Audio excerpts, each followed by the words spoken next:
Bem-vindos ao Euronews de noite. Ao que tudo indica, já foi identificada a origem das manchas de petróleo nas praias do Nordeste brasileiro.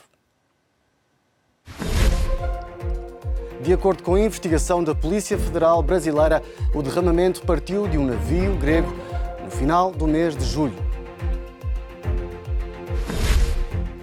Grécia implementa a polémica lei de asilo para refugiados numa altura em que a tragédia das travessias marítimas clandestinas se multiplica no Canal da Mancha. Sempre a andar no aeroporto de Lisboa é o lema de um novo sistema que praticamente acaba com o tempo de espera do controle fronteiriço. Nova Zelândia termina o Mundial de Rugby na terceira posição, depois de derrotar o país de Gales. E a final é jogada este sábado em Yokohama, no Japão. Começamos com a proveniência do derramamento de petróleo no Brasil, que afetou o ecossistema de centenas de praias no nordeste do país. As manchas começaram a aparecer nas praias em setembro e durante os últimos 2 meses mataram tartarugas marinhas, pássaros, golfinhos e crustáceos. Um impacto ainda difícil de contabilizar. As autoridades brasileiras colocaram todas as hipóteses e, a partir de imagens de satélite, conseguiram detectar uma mancha inicial de petróleo a aproximadamente 700 km da costa no dia 29 de julho. Desta forma, foi possível identificar um único petroleiro que navegou pela área suspeita na data provável do derrame. Uma embarcação de bandeira grega que partiu da Venezuela a 18 de julho e seguiu rumo a Singapura, pelo Oceano Atlântico, tendo aportado apenas na África do Sul. Entretanto, a Polícia Federal do Brasil avançou com buscas em escritórios no Rio de Janeiro por alegadas ligações ao navio. Além disso, foram solicitadas buscas noutros países através de mecanismos de cooperação internacional para obter dados adicionais sobre a embarcação, tripulação e a empresa responsável. Recorde-se que a mancha atingiu 286 praias em 9 estados da região nordeste do Brasil. O jornalista Michel Santos encontra-se em Natal, capital de um dos estados mais afetados, e explica-nos as consequências que o armador grego pode enfrentar.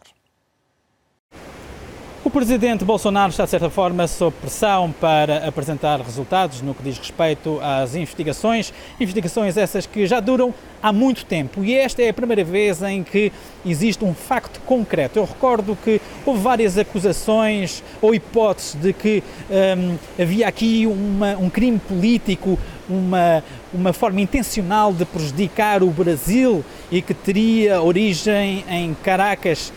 Depois avançou-se também com uma outra explicação que teria sido um navio da Segunda Guerra Mundial que afundou a poucas centenas de quilómetros daqui do Nordeste, mas nada foi confirmado. E agora, pela primeira vez, há de facto esse elemento de que um navio grego foi responsável, é o principal suspeito de ter feito este derrame que está a causar uma consequência muito grande no Brasil e na costa brasileira. E esta tragédia ambiental é devastadora para os operadores turísticos e para também os pescadores e toda a gente que depende do turismo. Eu recordo que o Nordeste é a região brasileira mais pobre do país e, obviamente, com esta tragédia ambiental poderão sofrer bastante, não só este ano, recordo que estamos a entrar no verão, mas também nos próximos anos, uma vez que o óleo terá consequências devastadoras, não só para o segundo maior recife de coral,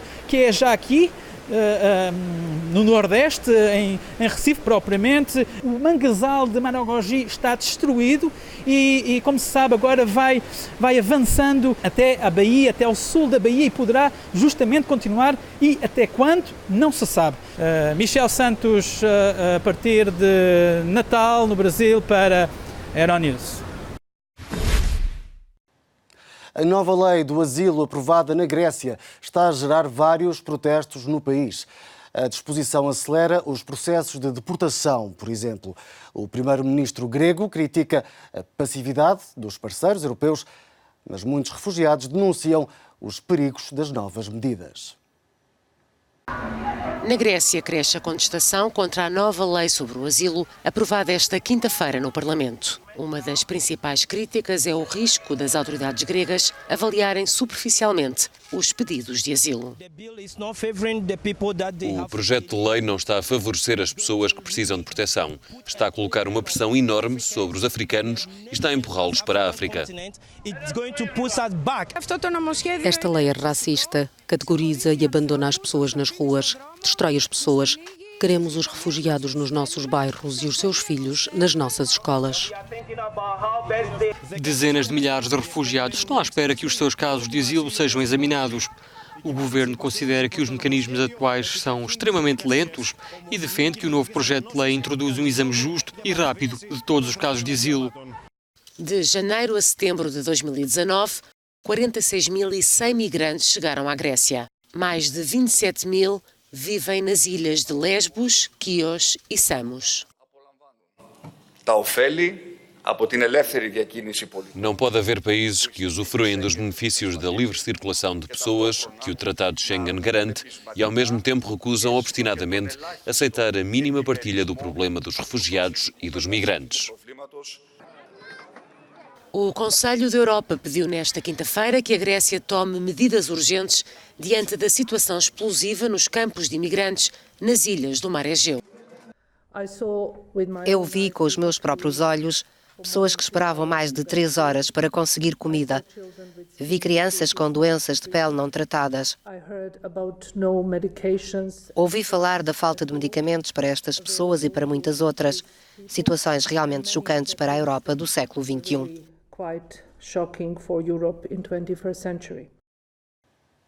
Não é só o sul da Europa que se debruça com a trágica realidade da travessia de migrantes via marítima. O Canal da Mancha, entre França e Inglaterra, tornou-se também num ponto de passagem clandestina com barcos e já surgiram registros de afogamentos. As imagens de migrantes no mar Mediterrâneo tornaram-se numa constante da atualidade. Mas o problema está longe de afetar apenas o sul da Europa. Também no norte de França, o tráfico de pessoas está a multiplicar-se.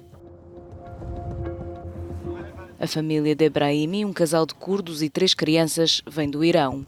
Foi resgatada no Canal da Mancha. O destino, pelo qual pagaram 3.000 euros, era o Reino Unido. Pelo Canal da Mancha, 34 quilómetros separam França de Inglaterra. Nos últimos anos, as tentativas de o atravessar aumentaram, de 12 em 2017 para 71 em 2018. E só este ano, até à data da reportagem, já foram registadas 237 ocorrências. Quanto mais se afastam da costa, mais perigosas se tornam as condições. E o risco aumenta quando um cargueiro passa, porque gera ondas e turbulência, que metade das vezes fazem os barcos pequenos virar. Para travar a entrada ilegal de migrantes, o Reino Unido financiou com 7 milhões de euros o aumento de vigilância no norte de França. Equipas da polícia fazem agora a vistoria da zona costeira a pé ou com drones. Os traficantes têm barcos preparados muito perto das praias. Pela primeira vez, em outubro deste ano, 2 pessoas apareceram mortas na costa francesa na sequência de afogamento durante uma travessia. Estima-se que até então, mais de 1.400 migrantes tenham chegado de forma ilegal ao Reino Unido.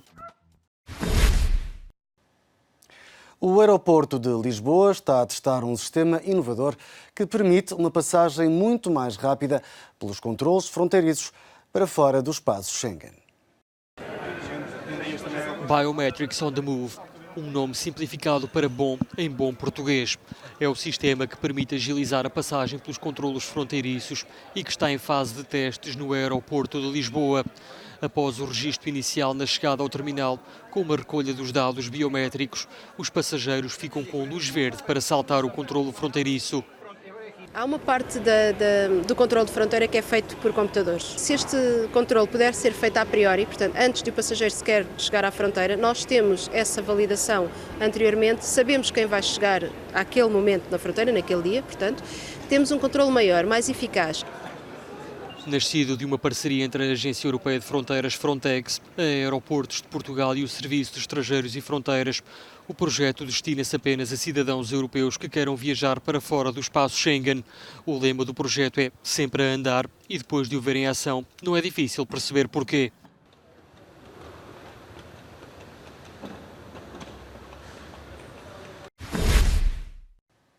Nigel Farage não perdeu tempo e mal arrancou a campanha eleitoral no Reino Unido. Avançou com uma proposta dirigida a Boris Johnson. O líder do partido do Brexit quer uma aliança com o primeiro-ministro britânico, mas apenas se este deixar cair o acordo de saída da União Europeia. Nigel Farage pediu a Boris Johnson para não subestimar a determinação e organização do partido do Brexit e abriu a porta para alianças com os conservadores se forem cumpridas determinadas condições. No arranque da campanha eleitoral, Farage defendeu uma solução radical. Vou dizer a Boris Johnson que deixe cair o acordo. Deixe cair o acordo, porque não é o Brexit.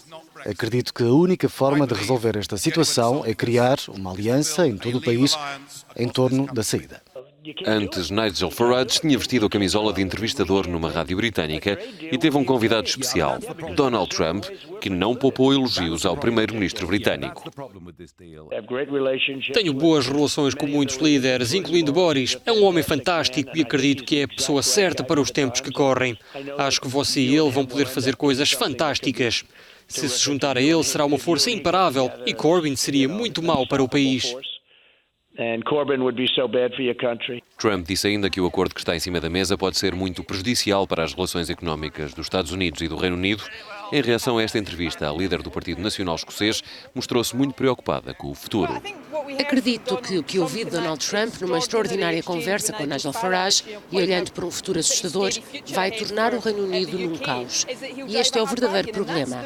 Trump vai querer ver o Serviço Nacional de Saúde em cima da mesa e é isso que o futuro nos reserva se deixarmos Boris Johnson seguir o seu caminho. E as sondagens mais recentes apontam mesmo para que o primeiro-ministro conservador siga à frente dos destinos do Reino Unido, dando-lhe uma vantagem de 2 dígitos face ao Partido Trabalhista de Jeremy Corbyn. As eleições legislativas antecipadas estão marcadas para 12 de dezembro. Quem irá suceder à Nova Zelândia no topo do rugby mundial? É a pergunta que vai ser respondida este sábado na cidade japonesa de Yokohama, no Japão. De um lado, a Inglaterra, que não vence desde 2003, do outro, a África do Sul, que procura igualar os 3 títulos mundiais dos All Blacks. A Inglaterra e a África do Sul discutem este sábado quem será o novo campeão do mundo de rugby. Os ingleses procuram repetir o título de 2013 e são vistos como favoritos, até pela forma categórica como derrotaram a bicampeã Nova Zelândia nas meias finais. Eddie Jones pegou na equipa após o desastre de 2015, em que, apesar de jogar em casa, a Inglaterra se ficou pela fase de grupos pela primeira vez e não podia estar mais confiante. Só queremos entrar em campo e jogar. A grande vantagem que temos é que estamos preparados e sabemos que estamos preparados. Passámos 4 anos a trabalhar para aqui chegar. Por isso, os jogadores podem estar descontraídos. Estão conscientes do trabalho que foi feito. O 15 da Rosa terá pela frente os campeões de 95 e 2007, título este conquistado precisamente à custa dos ingleses. A África do Sul está de regresso aos tempos áureos e já conquistou este ano o Rugby Championship pela primeira vez em 10 anos.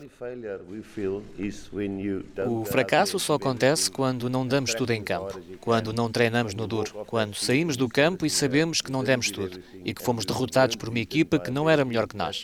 Fracasso é isso. Se formos derrotados por uma Inglaterra mais forte que nós, acontece. É a vida. O jogo terá lugar no Estádio Internacional de Yokohama, no Japão, que acolheu a final do Campeonato do Mundo de Futebol em 2002. O pontapé de saída está marcado para as 9 da manhã, hora de Lisboa. O Euronews de Noite fica por aqui. Acompanhe-nos também no nosso site e redes sociais. Continue connosco.